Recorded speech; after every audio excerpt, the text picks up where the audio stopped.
நம்ம வெளியில எல்லாம் கார்டன் எல்லாம் போட்டு வச்சிருக்கோம். இந்த கார்டன் நல்லா இருக்கிறது நல்லா இருக்கு, இதை பார்க்கறதுக்கு கண்ணுக்கு குளிர்ச்சியா இருக்கு, மனசுக்கும் சந்தோஷமா இருக்கு. ஆனா நம்ம மனசுல தீய எண்ணங்கள் இல்லாம காமம், குரோதம், லோபம், மோகம், மதம், மாத்சரியம், இதானே அழுக்கு. பேராசை, பெரும் கோபம், அப்புறம் எல்லாத்தையும் நானே வச்சுக்கணுங்கிற ஆசை, அப்புறம் பெரியவங்க சொன்னா அதை கேட்கறதே கிடையாது, மரியாதையே கிடையாது. கொஞ்சம் படிப்பு, பணம், பதவி இருந்துட்டா, அழகு இருந்துட்டா உடனே நமக்கு தான் எல்லாம் இருக்குங்கிற கர்வம், மதம். அப்புறம் இன்னொருத்தனை பார்த்தாலே வைத்தறிச்சு, இன்னொருத்தன் நன்னா இருக்கான்னு கேட்டுட்டா அவன் ரொம்ப நினைக்காங்க, அவன் என்ன எப்படி வந்தான்னு எனக்கு தான் தெரியும். அழுக்காரு. வள்ளுவர் எல்லாத்துக்கும் சொல்லாத ஒரு வார்த்தை சொன்னார், அழுக்கார். அழுக்காறு, அவா, வெகுளி, இன்னாச்சொல், இவை நான்கும் இழுக்காய் என்றது அறம்.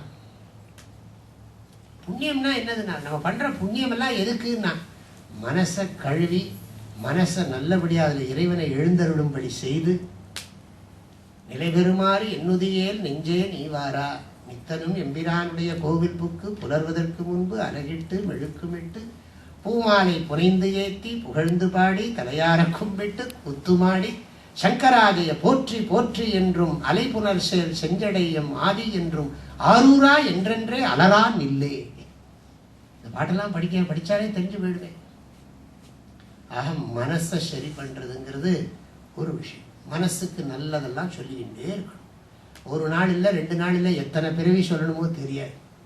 ஏன்னா அதுக்குத்தான் என்ன சொல்றோம், ஜாக்கிரதையா மனசுக்குள்ள ஒரு விஷயம் என்ட்ரி ஆயிடுத்து, அப்புறம் அதை சரி பண்றது ரொம்ப கஷ்டம்.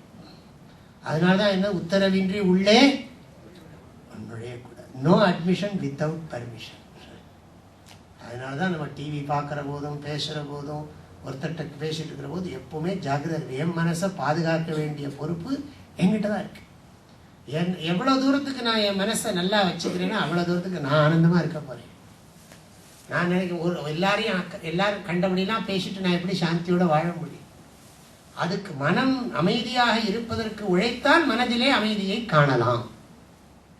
அதற்குத்தான் ஆன்மீகத்தில் ஏராளமான வழிமுறைகள் இருக்கு. நம்ம வெறுமன வாயால பேசுறோமே தவிர அதை பண்றது இல்லை. ஒரு தீவிரமான ஒரு உண்மையான சாதகன் என்ன பண்றான்னா, ஒவ்வொரு கணமும் விழிப்புணர்வோடு இருந்து கொண்டு மனதை செம்மைப்படுத்தி கொண்டே இருக்கிறான். மனமெனும் தோணி பற்றி மதி எனும் கோலை ஊன்றி சினமெனும் சரக்கை ஏற்றி செரிகடல் செல்லும் பொழுது பாட்டே இருக்கே, மதனனும் பாறை தாக்கி உன்னை அறிய உண்ணா. ஆகவே இந்த மனசை பத்தி நிறைய புஸ்தகம் எல்லாம் இருக்கு, படிங்க. பாரதியார் மனமே மனமெனும் பெண்ணே அப்படின்னு ஒரு அழகா பாடுறார். மனமெனும் மனப்பெண், நீ இப்படி இருக்க, ஒரு சமயம் இப்படி பேசுற, ஒரு சமயம் பேசுற, அப்படி இருக்க, நீ காணாம போயிடுற, அப்புறம் இதை நினைக்கிற, அதானே சொல்றாங்க. ஒரு நல்ல உதாரணம் சொல்றது உண்டு. அதாவது எப்படின்னா, இந்த வீட்டு ஈ தேனி, நான் தேனியிலேருந்து வந்திருக்கேங்கிறதுக்காக சொல்லலை, நான் தேனிங்கிற ஒரு ஊர்ல தான் இருந்து வரைஞ்சிருக்கேன்.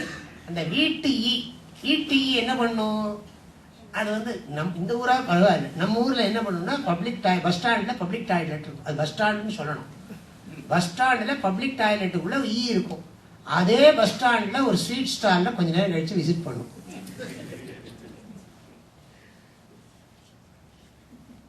Bus stand or railway station or airport, whichever the public place, நீங்க நினைச்சு பார்த்துங்க. அது அங்கேயும் போகும், இங்கேயும் வரும். அது வீட்டு ஈ. ஆனா தேனி என்ன பண்ணும், அது என்ன பண்ணும்னா புஷ்பத்துல தான் இருந்து தேனை மாத்திரம் தான் சாப்பிடும். அது மாதிரி அந்த கோத்தும்பின்னு பாடியிருக்கார் மாணிக்க வாசகர் பாடியிருக்கார். நினைக்குந்தோறும் பேசுந்தோறும் காணுந்தோறும் குடிப்புடையானுக்கே சென்றுவதாய் கோத்தும்பி, அப்படி சொல்லி எப்பவுமே மனசு தேன்ல இருக்கிற மாதிரி, தேனி எப்படி தேனையே பருகுகிறதோ அப்படி என்னதுன்னா உலப்பிலா ஆனந்தமாய தேன் கறந்தவால் கண்ணலோடு நெய்கலந்தார் போல சிறந்தடியார் சிந்தனையுள் தேன் ஊறி நின்று. வேதம் சொல்றது மது வதிஷ்யாமி மது பக்ஷ்யாமி மதுமதீன் தேவேபியோ வாசமுத்யாசகம் சுஷ்ரூஷேண்யாம் மனுஷ்யேபியா.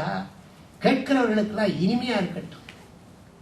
இனிய உளவாக இன்னாத கூறல் கனியிருப்ப காய் கவர்ந்தற்று பணிவுடையன் இன்சொலனாதல் ஒருவருக்கு அணியல்ல மற்ற பிற.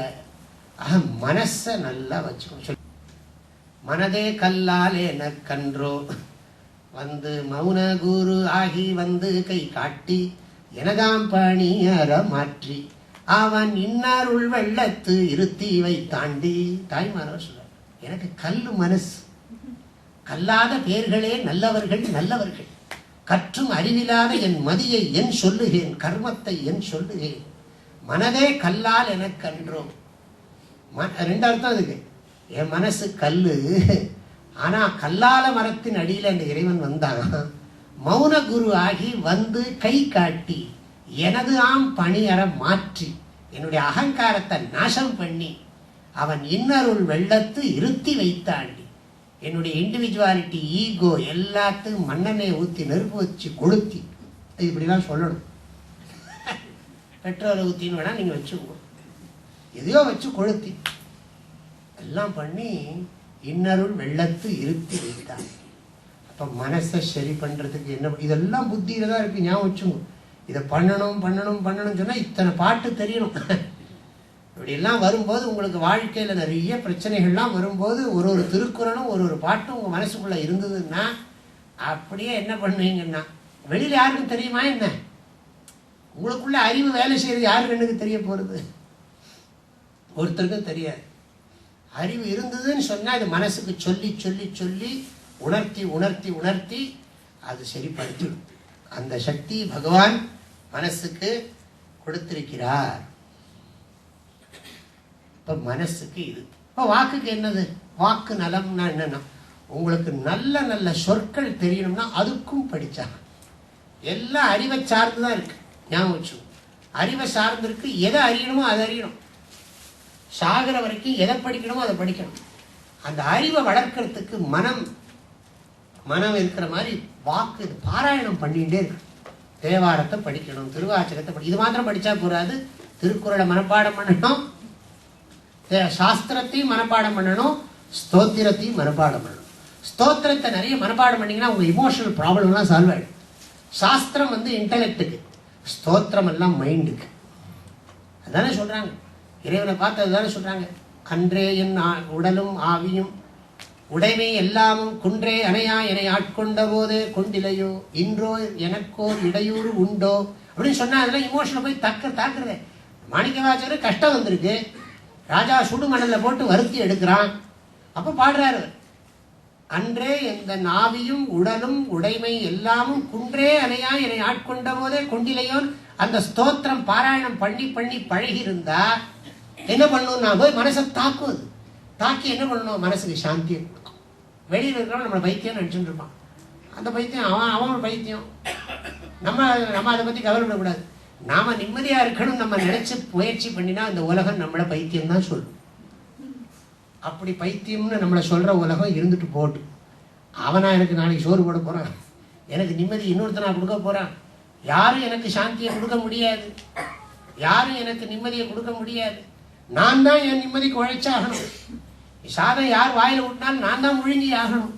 அதே மாதிரி என் மனசாந்திக்கு நான் தான் உழைச்சாகணும். அதனால நான் அதை சொல்ற போது, அந்த உணர்ச்சிகள் பூர்வமா சொல்ற போது ஸ்தோத்திரங்கள் எல்லாம் அந்த இமோஷனல் ரிலேஷன்ஷிப் பகவான் கிட்ட வைக்க வைக்க என்ன பண்றது? இதுல நிறைய சொல்லலாம். நான் பாயிண்ட்ஸ் எல்லாம் போடலை, நீங்க ஒர்க் பண்ணா நிறைய தெரியும். இதுல அந்த பகவான் கிட்ட இந்த இமோஷனல் ரிலேஷன்ஷிப் உணர்ச்சி பூர்வமா பகவானோட சம்பந்தம் வச்சிருக்கேன். யாரையும் நம்பல, ஏன்னா யாரும் கூட இருக்க முடியாது. அவரோட கான்டாக்ட் வச்சிருக்கேன். அதனால வாயால பாராயணம் பண்றேன்.